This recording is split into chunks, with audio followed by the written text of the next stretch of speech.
ele trabalha um pouco lá em São Paulo, vendo de que forma o cemitério expressa, né, a sociedade a qual ele pertence. E aqui a gente pode ter um exemplo interessante disso, né?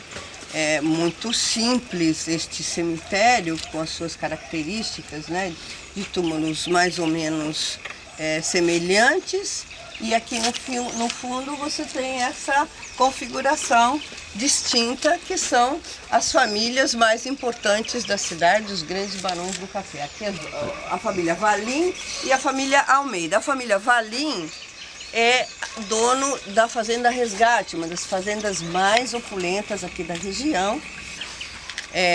Quando eu vim aqui há algum tempo atrás, nós fomos visitar a Fazenda Resgate.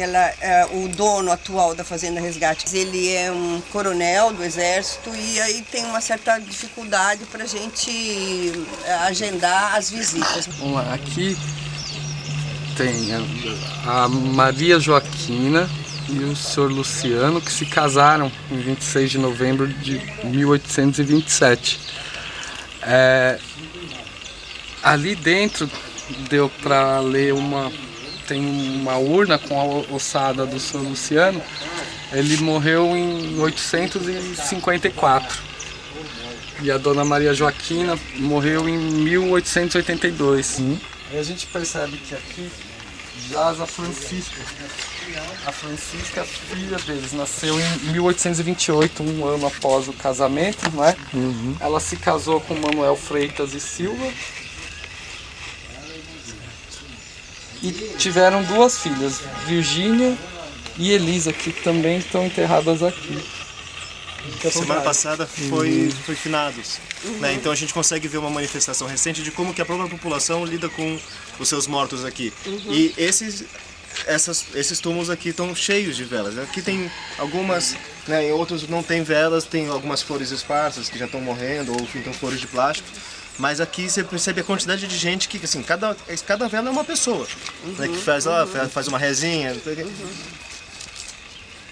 Do maior traficante de escravos aqui da região, do segundo maior traficante de escravos da região. É muito significativo. É claro. Um túmulo que é mais visitado, assim? Não. Tem nenhum... É vocês que vêm de fora que visitam esse mausoléu antigo lá para conhecer alguma coisa lá. Mais nada. Tá cheio de velas então, embaixo. Então, lá não é o Santo Cruzeiro. Tá. O Santo Cruzeiro é lá atrás, tem uma cruz grande, na sarvinha mais verde lá. Tem um cimentado no chão lá que é o Santo Cruzeiro. Sim. Mas aí a dona do túmulo aí que toma conta, ela já morreu também, ela colocou um cano com uns canudinhos para acender vela. Mas lá não é o Santo Cruzeiro, o Santo Cruzeiro é lá atrás. Eles pensam que é o Santo Cruzeiro, esse túmulo da frente. A parte que aumentaram, não tinha também. Sim. Aí a prefeitura, como que era particular, aí elas venderam, mas o certo mesmo é só lá em cima que é público. Só lá em cima. Aqui é particular, né? Como chama o cemitério lá de cima? Um é cemitério municipal, é o de cima maior, e o de baixo é da Irmandade de São Bom Jesus. Da igreja, que o padre aqui em Manaus, muito antigo, o senhor Cid, ele deixou esse negócio para enterrar os ministros da igreja, aí fazer o sepultamento da parte de baixo. Aí o padre morreu também, foi 50 anos só de padre aqui em Manaus. O padre França, né? Não, o padre Monsenhor Cid. Monsenhor Cid. Tem até uma foto dele lá embaixo, mas o resto mortais está na igreja matriz.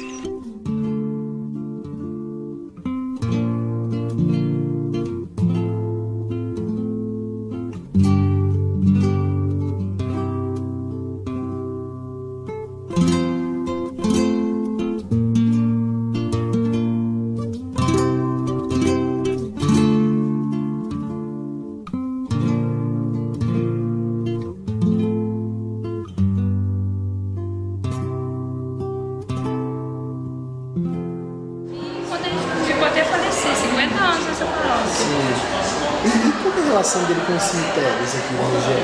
Então, é porque ele, quando em 2011, quando a igreja fez 200 anos, eles pegaram os restos mortais dele que estavam no cemitério há 25 anos e trouxeram pra cá. Qual cemitério que ele lá da Santa Dora, que os restos mortais dele tá lá naquela salinha, mas era no cemitério da Santa Casa. Da Santa Casa. Isso. E a senhora sabe alguma coisa sobre esse cemitério aqui atrás? O cemitério do Alto, não sei. Não.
gente percebeu que lá tem sinais da presença de outras pessoas que vão lá fazer outras coisas que não... Despacho, de macumba, essas coisas todas lá. Tem essa coisa do despacho, não sei se tem gente que vai lá pra namorar, pra tudo. Porque lá não é fechado o portão.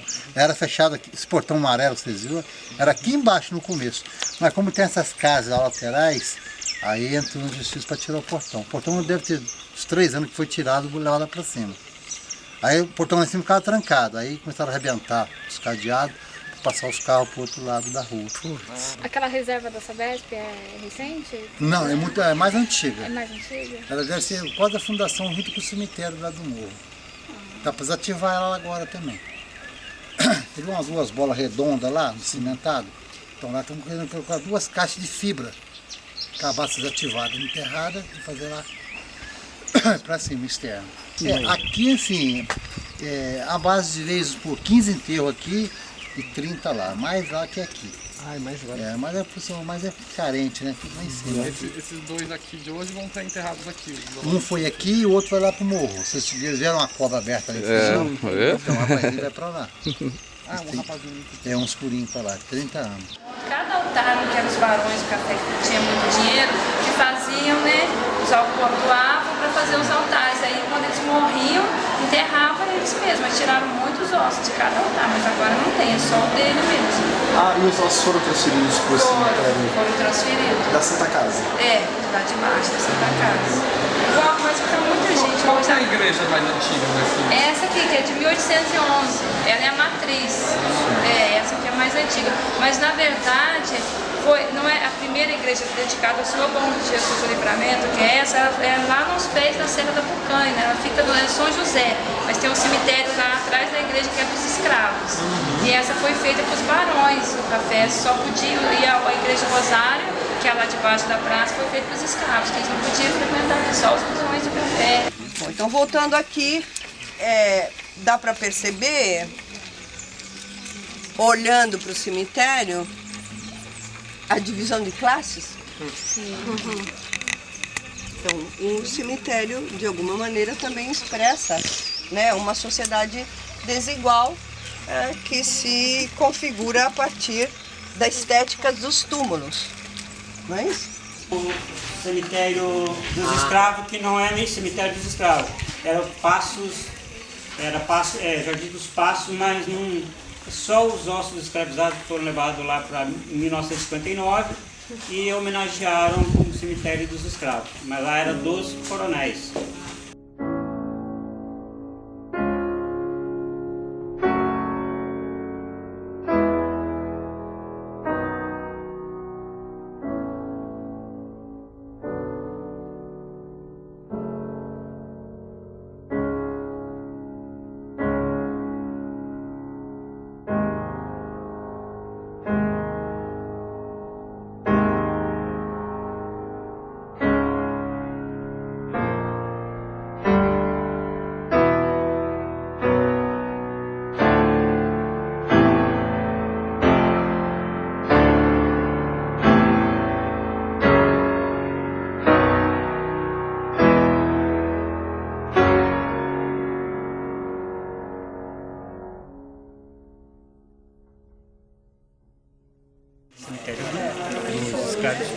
Dos escravizados não é, na verdade, era o das famílias importantes da cidade. Só que em 1969, o padre França resolveu levar alguns restos mortais para esse cemitério e fez um obelisco em homenagem aos escravizados. Por isso passou a ter esse nome dos escravizados. O único que você vai encontrar lá é o obelisco com o túmulo dos escravizados, mas o resto é todos de família tradicionais da época. O cemitério dos escravizados hoje, lá que seriam dos escravos, ele pertence à Cúria, ele pertence à igreja, então a Lorena. E o padre França era um padre muito humilde, era um religioso verdadeiro, né, que hoje é muito difícil da gente ver, ele tinha voto de pobreza, e ele conheceu a história das fazendas e recolheu, né, por exemplo, aonde ele encontrava as ossadas, ele levava para lá e resolveu fazer esse monumento.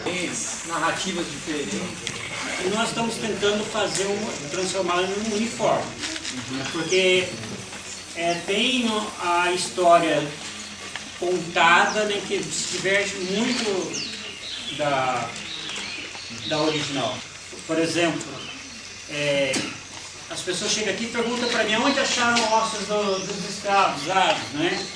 E nos livros dizem que atrás ali era o cemitério.